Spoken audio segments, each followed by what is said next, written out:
Now, Rock Talk with Mitch Lafon. We are speaking with a noted author, Joey Cassata. The new book is Wrestling with Joeylicious, and of course, he was part of a great rock band that opened for Kiss. We don't need the name of the band. We just know that they opened for Kiss. No, ZO2, I guess, right? Bonjour, monsieur, as we say. By the way, it's fall in Canada, so the polar bears are out behind me. It's terrible. But bonjour. I can see that.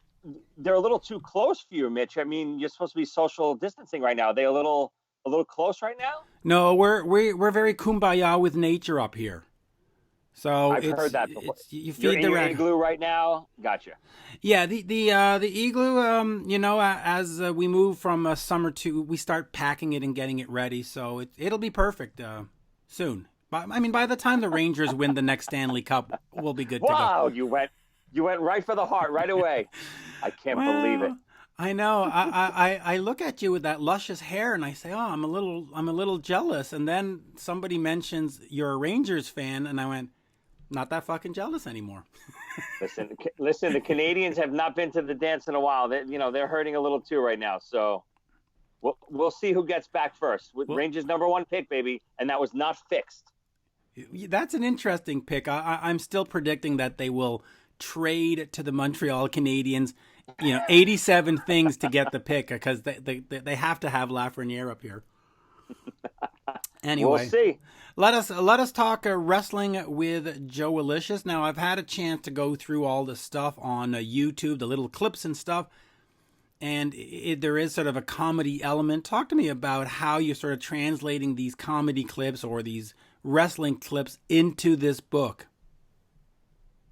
So, much like many artists out there right now, with COVID, we're at home, we're doing nothing. We're not able to, whether it's record, film, obviously tour, there's not much for artists like us to do. So, with me, we were in pre-production for Joeylicious, the full-blown series. We were starting filming relatively soon, and then all of a sudden COVID hit and, everything got shut down. So what I did was, I'm not one of those people that can just stay home and kind of do nothing.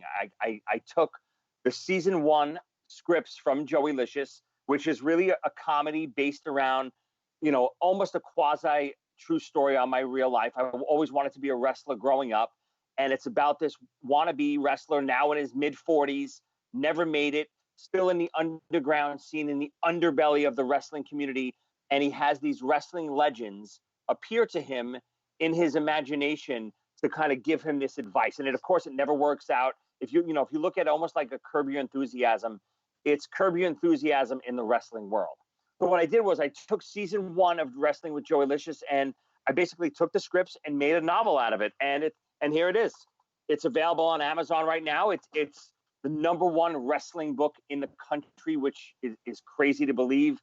I was texting Chris Jericho as soon as I passed him in the rankings, giving him a little dig. He wasn't too happy about that. He's like, how the hell could you be the #1 wrestler? Nobody even knows you. Well, how could you be #1? So listen, check it out. It's on the charts right now. #1 wrestling book on Amazon. So it's a fun tale. It's a full-blown comedy. Many wrestling legends appear in the show and on the book. So you'll have guys like Jericho, Stone Cold Steve Austin, Hulk Hogan, Jake the Snake Roberts, Mick Foley. All those guys will be there to give me unwanted advice. So talk to me just a little bit about this then. When do you sort of see production resuming on the television show or on the show, and where can folks see it? Because I know up here in Canada it's kind of hard to find this. Where can you see it? It's streaming. We have the short clips on Amazon Prime right now. It's streaming. There's 5 episodes on Amazon Prime. There's ones with Tito Santana, Mick Foley, Roddy Piper, Jimmy Snuka, the Iron Sheik. So there's, they're all like 5, 6, 7-minute little shorts. They're fun to watch. You can stream them on Amazon Prime. Unfortunately, I think they're not available in Canada right now. But I think you can also go on my YouTube page, Joey Cassata at YouTube, and you could see some of these clips as well. As far as when production can start back up, it's hit or miss. It's funny, I'm hearing that productions are starting again, and we're even shifting gears a little bit because the animated world right now is becoming the popular world because You don't have to be on set to do animation. You can have it outsourced, and then you could phone in your voiceovers and stuff like that. So we're actually even shifting gears and looking at possibly starting it up as an animation project instead. So it's, it's up in the air. We're hoping to get back to work soon, but who knows? In the meantime, everyone can enjoy the book. Yeah, so let me ask you about that, because there is sort of this comedy element for it. So what's the age group that you're aiming this at? Is this for adults or is this for kids? Because I do see this moving into sort of a Saturday morning cartoon kind of thing. I think it would actually be real funny in that sort of Saturday morning cartoon format. And that's the best part about it. It really could be both ways. It's a clean show, but because it's based around all of the classic 80s wrestling legends, I think people more of our age and, in the upper 30s, 40s and stuff like that will definitely love this show because of the nostalgia feel of it. But it does also have just a good-hearted vibe to it that could appeal to kids, especially wrestling fans now, younger generation wrestling fans. Like you said, even the Saturday morning cartoon aspect behind it. It's a feel good show. We like to call it Seinfeld meets Rocky. It's, the zaniness of the characters in Seinfeld, but then you have the good-hearted slob story of Rocky, kind of mesh them together. So it really is for all ages. Let me ask you this. We are speaking on September 6th, and that is the day in 1983 where Cyndi Lauper released Girls Just Want to Have Fun, which, of course, was that rock and wrestling, I should say, connection. Was that sort of where you developed your first taste for wrestling, where you sort of saw the rock star stuff coming in and saying, hey, sort of the best of both worlds? And sort of how important was that whole rock and wrestling connection? I mean, I think that's what made wrestling. You hit it right on the head. That moment from when they crossed worlds into the rock world, that made wrestling the mega millions of viewers that it has today. I think, I was a wrestling fan slightly before that. I remember seeing my first event at Madison Square Garden a little earlier than that. It was when Bob Backlund was the champion in the WWF. I actually witnessed Hulk Hogan win the title for the very first time in 1984. That's actually, believe it or not, where the book opens up. There's a flashback of me and my buddy watching Hulk Hogan win the title for the very first time, which was really the moment that triggered this dream of mine to become a professional wrestler. But it definitely was, I think, that Cyndi Lauper moment, even like when it was on MTV with I think it was called The War to Settle the Score back in the day, and with Roddy Piper and Lou Albano, appearing in the Girls Just Want to Have Fun video. I think that's what made wrestling the pop, culture icon that it was back in the 80s. But I think it did cross, for me being obviously a huge Kiss fan and a huge rock and roll fan, I was obviously a gigantic Kiss fan up until this point in my life. So 1984 hit, I had never really even seen Kiss do an interview up until that point. I don't think I've ever even seen them talk up until that point. So when I saw wrestling on TV for the very first time, and I saw these larger than life personalities giving the interviews are really what sparked me more than the wrestling even. When I saw guys like Jimmy Snooker and Don Morocco, yelling at each other on camera and spitting at each other, I was like, what? This is the greatest thing that I've ever seen. So, at that moment, probably like in early 1983, my two worlds kind of crossed with Kiss and wrestling, and I became a fan for life. By the way, a true Kiss fan would be wearing an Elder shirt, not an Asylum shirt. But that aside, right? That's how you know the real diehards. But in terms of being a professional wrestler, you are obviously friends with Chris Jericho, and he was a professional wrestler. But how much of this is sort of the premise for the show in the book, and how much was it real life? Where did you actually train and try and say, let's do this and go to pro wrestling college or whatever? So that's all part of the book too. So when I was a young kid, I was a really big kid. So I was basically the size I am now, about 6 foot, 185 pounds in the fifth grade. So I was a really big kid growing up. So when I was a wrestling fan in the early 80s, everyone just assumed I was going to become a professional wrestler. I was already playing drums. I was already a big Kiss fan. So it was either wrestler, musician, wrestler, musician. And I was really hoping to maybe become both. And unfortunately, around seventh grade, I just stopped growing. So I'm basically still the same size as I was back then. And back in the 80s, there were really no wrestling schools, professional wrestling schools I'm talking about, and there wasn't a lot to pursue as far as the wrestling career. And at that point I was already becoming a really good drummer. I was studying drums. I went to a performing arts high school. So it just so happens that the wrestling dream kind of fell by the wayside only because I didn't have an outlet to pursue it. And then the rock and roll dream really took off. And like you mentioned earlier, I got to tour with Kiss, my heroes. We opened up for them on the Rock the Nation tour. We even did a few shows with them on the Alive 35 tour, which was a lot of fun.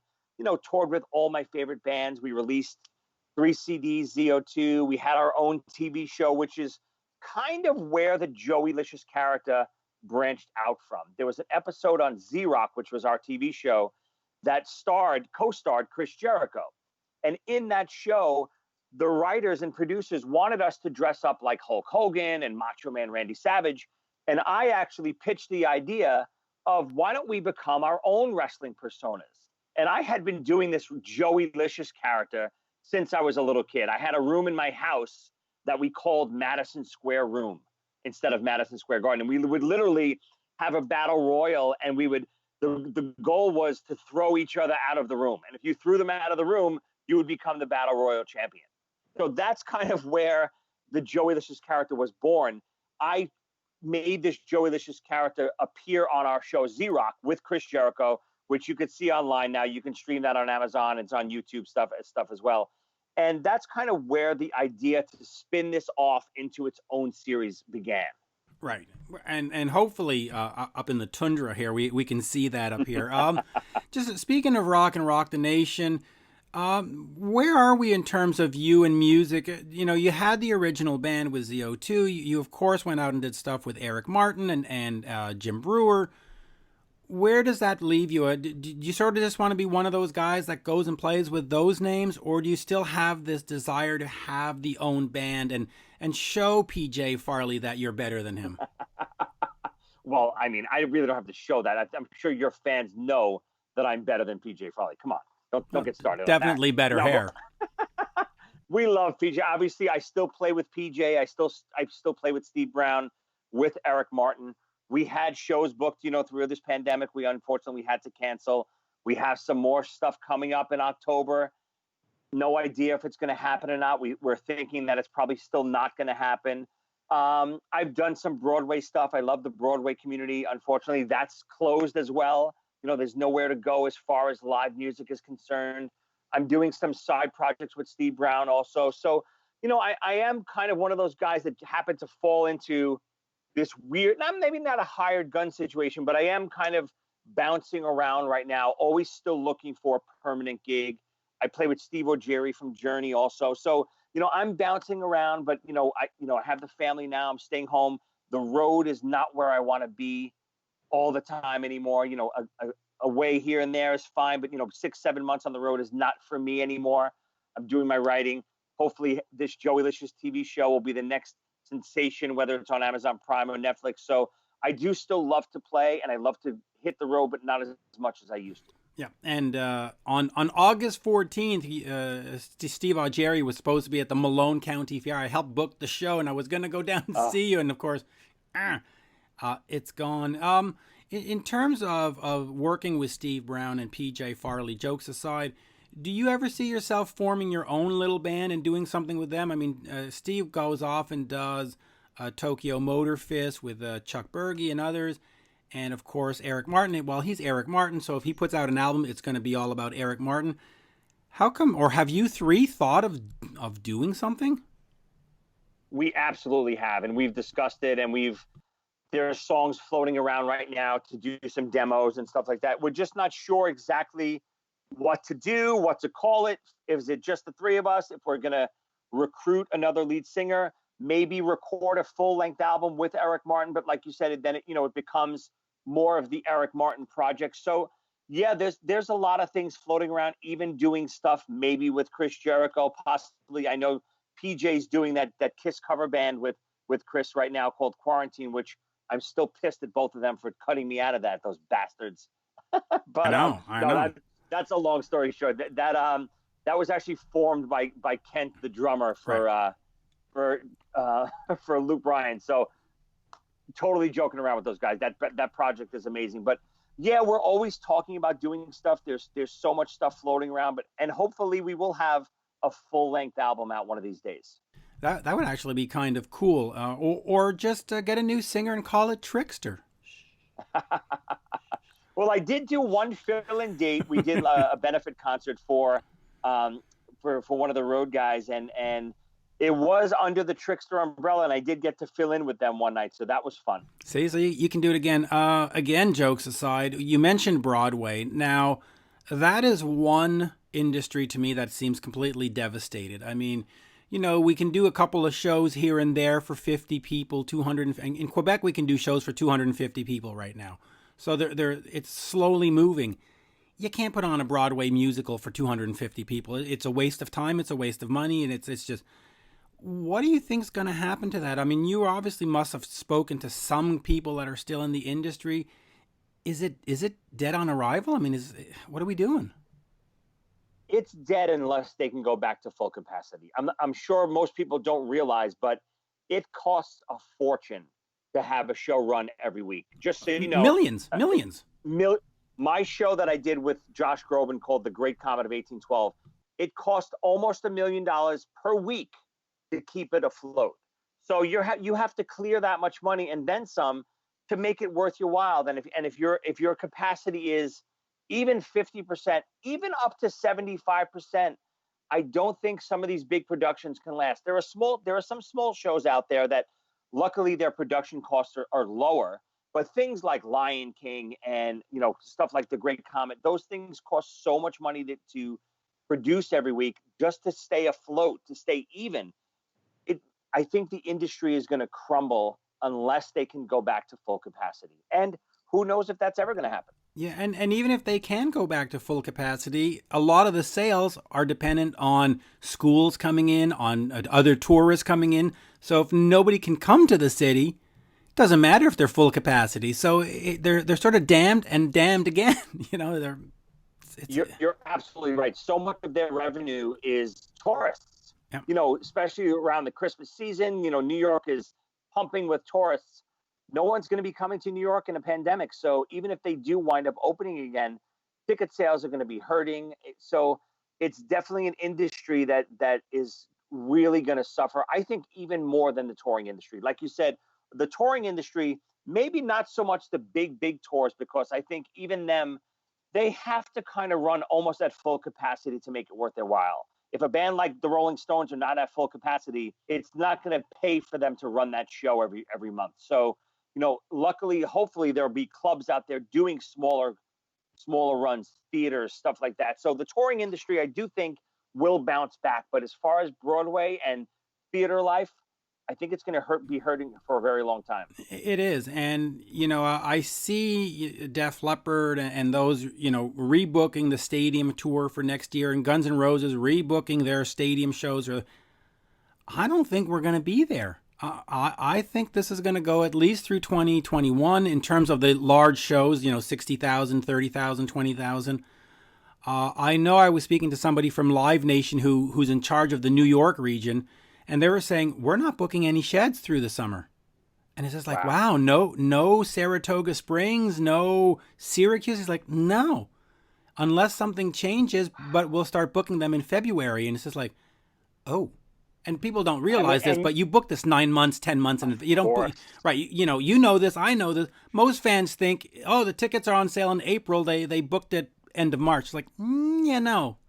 So, yeah, I mean, the big tours like the tour and stuff like that. The stadium tour, and the stadium tour.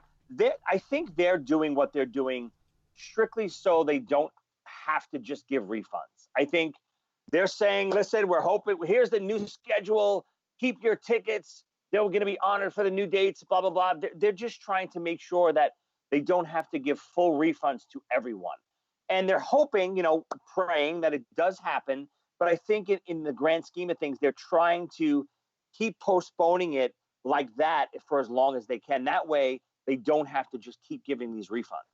Yeah, it's terrible. Now, in terms of Wrestling with Joeylicious and the band and Eric Martin, Where do you see yourself going otherwise? Is it sort of all your eggs are in these kind of 2 baskets or 3 baskets, or do you want to develop another character? Do you want to develop another? Do you want to get into movie making? Where do you sort of see it other than just, hey, I'm the guy who wrote this book?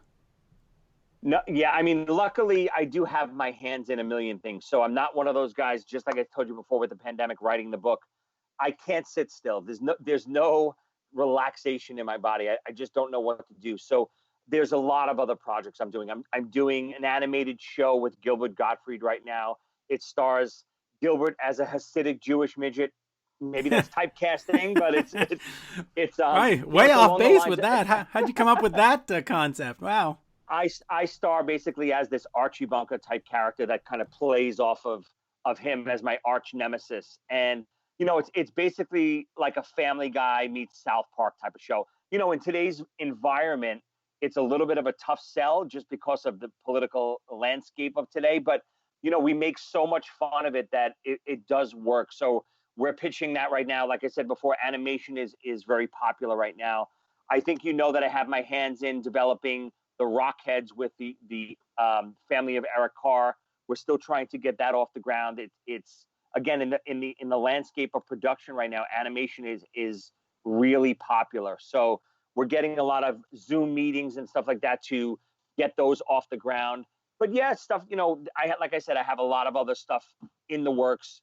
My last book, Start with the Dream, is still on sale too. I'm still getting crazy revenue from that. I'm sure you know Peter Criss did the forward to that book, so it's basically an autobiography of my life. The Kiss fans, in as your listeners, will definitely get a kick out of a lot of the stuff we talk about there. It talks about the whole Kiss tour and you know the behind the scenes of hanging out with Gene and Paul every day for 3.5 months. You know, a lot of wacky stuff goes in that people don't That's realize. right, wiffle ball. And by the way, speaking of the environment, save those polar bears right there. That's real important. Uh, you mentioned, of course, Peter Criss and Eric Carr. You got into drumming mostly thanks to Peter Criss, but eventually when Eric Carr came in, you went, oh, this guy's good. By the way, did you go to the July 25th Palladium show with Kiss when Eric? I did not. I Believe it was or not, I I was was at the there. show the year before on the Dynasty tour. That was my very first show ever. The Right. July 25th Madison Square Garden Dynasty show. That was my very first show Wow. ever. You know, back then, first of all, I was only 5 years old, and back then, I had no idea the Palladium show was even happening. It's not like you can, you know, go on the internet or see a commercial for it. I can't believe, you know, some of the shows that I did miss over the years that I just literally had no idea it was even happening. Like even Kiss at the Ritz in New York City in 1988. I had no idea that was even going on. If I knew that as a 14-year-old, I would have waited in the snow for 2 weeks to get tickets. Oh, So I know. I had no idea. They used to put these advertisements in the Montreal Gazette, right, in the local newspaper, and I live out in the sticks, and people would be like, "Hey, did you see the LA Gun show at the back street?" I'm like, "What LA Gun show? Right. What LA?" And like, "Oh, did you see Stephen Piercy with Arcade at the?" And I'm like, They what? Even Thunder came came to this place. But what was it about Eric Carr in particular that you went, oh, this guy is different? Was it just the sort of the Creatures of the Night sound? You went, ooh, who's playing this? Or was it you saw him in concert and went, wow? It's funny. I think it's a little bit of everything. It's almost exactly what Gene and Paul say wouldn't work today. It worked on me because when I saw Peter in 1979, shortly after the first actual record that I bought was The Elder. And I didn't had no idea there was a new drummer. I just assumed that it was Peter Criss again. So I'm, you know, there's no pictures of the band obviously on the Elder cover or the inside or anywhere. Kiss is nowhere in magazines at that time. You know, they're pretty dead in the water. So I'm looking at the liner notes, and you know where it always says Kiss, Paul Stanley, Gene Simmons, Ace Frehley, Eric Carr. My mind was blown. Not only because one, there's a new drummer. It's not my idol who I saw a couple of years earlier, Peter Criss, but not only that, I couldn't see this person. I had no idea what he looked like. Did he wear Peter's makeup? Did he have a new character? No, that kind of sparked me so good that you know for the next year and a half I really searched to see what this guy looked like and I couldn't find him anywhere. It wasn't until I happened to find the Creatures of the Night record in my local record store that I got to see what Eric looked like for the very first time. So that really not only blew me away because it was a brand new character, I felt like I was coming in on the ground level of a brand new character and discovering him for the first time. But obviously the drum sound on Creatures of the Night also blew me away. So, when Paul and Gene kind of go to the fact of, well, we don't want, Frog Boy and Goat Man, whatever kind of makeup designs anymore because they won't work. I disagree. I think a lot of fans, it's been almost 20 years now that Eric and Tommy are wearing the other makeup. If they would have come in on the ground level with brand new designs, 16 years later, I think a lot of the fans would have really, really embraced it. Yeah, it's a tough sell because I'm thinking back, if Kiss had gone with the Peter makeup with Eric right from the 1982 or whatever, maybe we would have just thought, oh, okay, well, this is what the characters look like, much like Spider-Man or Batman or whatever. Right. But then you go look back and go, well, no, of course you have to change it. And then I don't know. What do you think? Because, how can my question is, do you think, because Gene and Paul almost always try to sell the point of, it didn't work the first time we did it, so why would we do it again? I don't buy that. It didn't work because you were already dead. The band was already dead.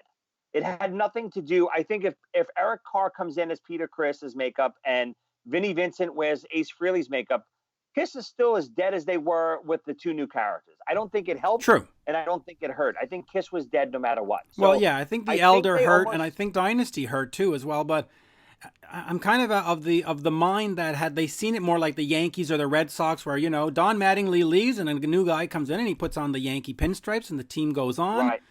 Maybe so many possibilities. It's hard to tell. I mean, I remember even on the Rock the Nation tour when I did that tour. That was the first full tour with Tommy and Eric.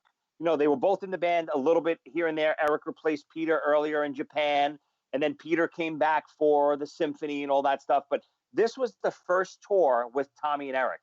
And trust me, I heard grumblings every day backstage that this is the last tour. This is probably not going to work. Attendance was looked at every day under a microscope. So it was a hit or miss. They didn't know if their experiment was going to work.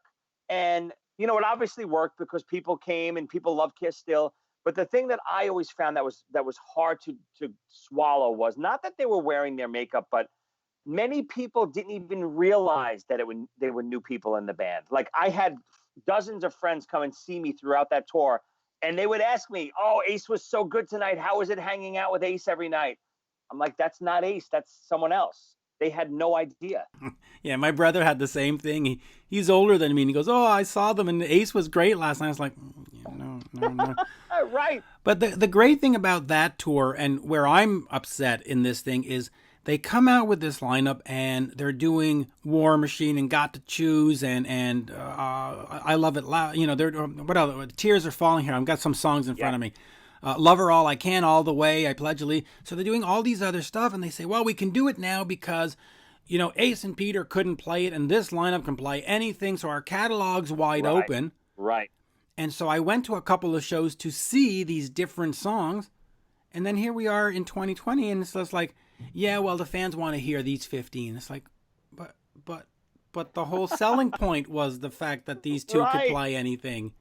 Like, well, they rewrite history as they go. You know what I mean? They every new interview is rewriting history. How many times did they say in the 80s that, oh, this is the new Destroyer we're releasing. This sounds just like Destroyer. I mean, they write history for what they want it to be. That tour, the set list was, like you said, incredible. Every night, I remember being, at the merch stand signing stuff after we got off, and I would hear Kiss break into All the Way or Love Her All I Can or, She, all this crazy stuff. I still have all those Instant Lives, the CDs that they made for that tour. I bought them. Every single night. And every single night is killer. So good. So even when they say now that, oh, we have to play these 15 songs because they're the hits, it's a lie. War Machine is not a hit. You could take War Machine out and the diehard Kiss fan doesn't know the difference. You could take the War Machine slot and put a new song in every night and to appease the Kiss fans. I love War Machine, don't get me wrong. Right? No, I but agree. Don't try to sell that it's a hit. No, what I find funny in that argument that they have to play the hits is they always play 100,000 Years. And I look at that and I go, I'm pretty sure Reason to Live or Tears Are Falling did a lot better in the charts. So if you're going to say we're going to do the hits, then I expect to hear Forever. I expect to hear God Gave Rock and Roll to You. I expect to hear Tears Are Falling and all this stuff. So, no, you're not. Stop it, Yeah, I mean, listen, I get it. I've been in bands my whole life. It's not easy to come up with set lists. Don't get me wrong. And especially a band like Kiss where, I would say, a lot of the audience is, those people that don't even know weather that it's fans. not Yeah, so, they want to hear their, let's say even 10 songs, diehard Kiss fans, they're going to know the Love Guns and the Rock and Roll All Nights and all that stuff. But I do think there's spots, just like on the Rock the Nation tour, that you can be plugging in 3-4 songs every night to appease guys like us. Yeah, and I'll say two things on that, and we'll move on just real quick. First of all, if they are going to have the fair weather fan, there are more people that grew up on MTV and saw Forever and Reason to Live and all that 80s stuff than there are who haven't seen it, and they'd be like, oh, hey, they didn't play Forever. Like, the fair weather fan would want to hear that. And the second thing they say, well, we look out in the audience and we're playing All the Way, and the fans aren't cheering, and it's just like, yeah, well, do you think they're really going yippity yahoo for a fucking drum solo? How about you throw that shitter in the and let's get or a guitar solo. It's like, well, they're not exactly going crazy for that stuff either. Anyway, I'm with you. I think the Kiss camp has gotten lazy. I think that's the problem. Well, yeah, and it's not just them. I mean, all the sort of the classic bands get into the classic set list, and it's just like, come on. The reason you're here after 40 years is because of the diehards, and to take a 4-minute section and give the diehards one little nugget is not going to kill you. And that goes to everybody, whether it's AC/DC or Poison or Kiss or Def Leppard or name any band, Bon Jovi. It's like, come on, Anyway, just real quick, 3 or 4 more things. We were, of course, talking about wrestling. Canada, and especially Quebec, has the Rougeau brothers. We've had the Hart brothers. We've had all kinds of great Canadian wrestlers. Are there any sort of Canadian wrestlers that stand out to you that made a difference, that you went, wow, those guys are pretty happening? I mean, obviously, all the guys you just named, especially, I love the whole storyline with Bret Hart, as, he was a villain in WWF, for a long time. And then whenever they did a show in Montreal, it was reversed. He would become this big baby face, and it was almost like they didn't know what to do with him, because it was so weird. If you look back at some of those old pay-per-views, Bret is the bad guy, but he's getting, adored by the fans in Montreal. So I love that type of stuff. I love to see, just because it's bad guy versus good guy, there should be times where, the bad guy is cheered in his hometown. That's how it should be. And I love that whole, that dynamic back then. And then, of course, I'm sure you're familiar with the Montreal screw job and, how they screwed Bret over. And, that's one of my, I think, weirdly enough, that made professional wrestling what it was in the 90s. That little thing that happened made Vince McMahon this villain in real life and in the storylines. And he created this Mr. McMahon character based off of what really happened. And, all throughout the 90s, that character is what carried their company to stardom. Oh, absolutely. It changed the course of professional wrestling. Real quick, this is a very small topic in a sense, but you and I have a friend on Facebook called Bob something or other. No, not really matter. But he said who's Bob something. But he said he was going to watch this. Now, he's a Rangers fan, so strike one. What's your connection to Bob, real quick? Because he said he's going to evaluate this interview. So. No, I love. I mean, nothing more I love than breaking balls. So me and you are killing him on Facebook and social media. It's so much fun. But Bob and I have been close for years. Bob actually starred in one of the ZO2 music videos called "That's What's Up." He actually plays the principal in that video, and Dee Snider's wife actually is in that video too. We did a nice, fun skit with her too. But Bob has been a friend for years. We ZO2 worked with him for years. He's always a good guy to pick on. Rangers fans are always great guys. By the way, by putting up this background, I have no arms. I'm just a head bobbing around. It's kind of bizarre. Anyway, and look at me. You look marvelous, marvelous. Oh, do I look luscious? Am I luscious? Well, you're not vicious and delicious like Joeylicious, but you're getting there. And I'll finish on this. We of course know each other thanks to Steve Brown. What has Steve meant to you, just on a personal, let's do our Oprah moment here, and we'll get the tissue out and just talk a little bit about Stevie, or Steve. I mean, Steve obviously is not only one of the best guitarists in the world. He's such a sweetheart. I mean, I've known him for years now. Our paths crossed while I was in ZO2 for a long time, while he was in Trickster, and we've always wanted to do something together. And he gave me the call one day, out of the blue, and said, "Hey, you into maybe playing with this Eric Martin from Mr. Big?" And I was a really big Mr. Big fan already. So, I jumped at the opportunity, and, I had never really toured with Steve or played live with Steve. But, once we got into the swing of it, we really connected. We never rehearse. It's always, we literally just do fly dates and we go out and play. And it's great. Steve, actually, believe it or not, I'm a teacher at School of Rock, and I'm an MD over at one of the schools in New Jersey. And I actually just brought Steve down the other night to do a celebrity judging for a Battle of the Bands we were hosting. So, he's a mega star with these kids. These kids loved him. Wait. Him obviously from. Who was the celebrity? Steve, I didn't say it, Steve. What, no, was PJ there? Was PJ there? Joeylicious was the celebrity, of course. But Steve's a sweetheart. He's great with the kids. He came down to do me that favor. The kids, Googled over him because they know him from not only Trickster but from Def Leppard, and obviously even Tokyo Motor Fist. I played some of the tracks for the kids they love. So Steve is always a great sweetheart of a guy, fellow New Jersey guy. Hopefully I'll be playing with him for many more years to come. And believe it or not, if you read the book, the epilogue of the book, you will see some names, possibly even Steve Brown and Eric Martin and those types of guys in the epilogue. You'll see them featured in the book. They got a kick out of it when they saw it. Yeah, there you go. So Wrestling with Joeylicious is available now from Amazon. And in Canada, well, I guess you have to bring it. No, I think we have it everywhere. It's a gorgeous book. It's absolutely fantastic. And, of course, we will finish with this. Jake the Snake Roberts is the best wrestler that ever existed. There you go. That's all. Well, it's funny. I actually have a quasi shoot scheduled with Jake, possibly next weekend. We're just not sure if we can do it safely enough, so we might be postponing it. But Jake is going to be in town, and we're going to be hopefully filming it with him. But if we can't get it working as far as social distance, we're going to push it back to November.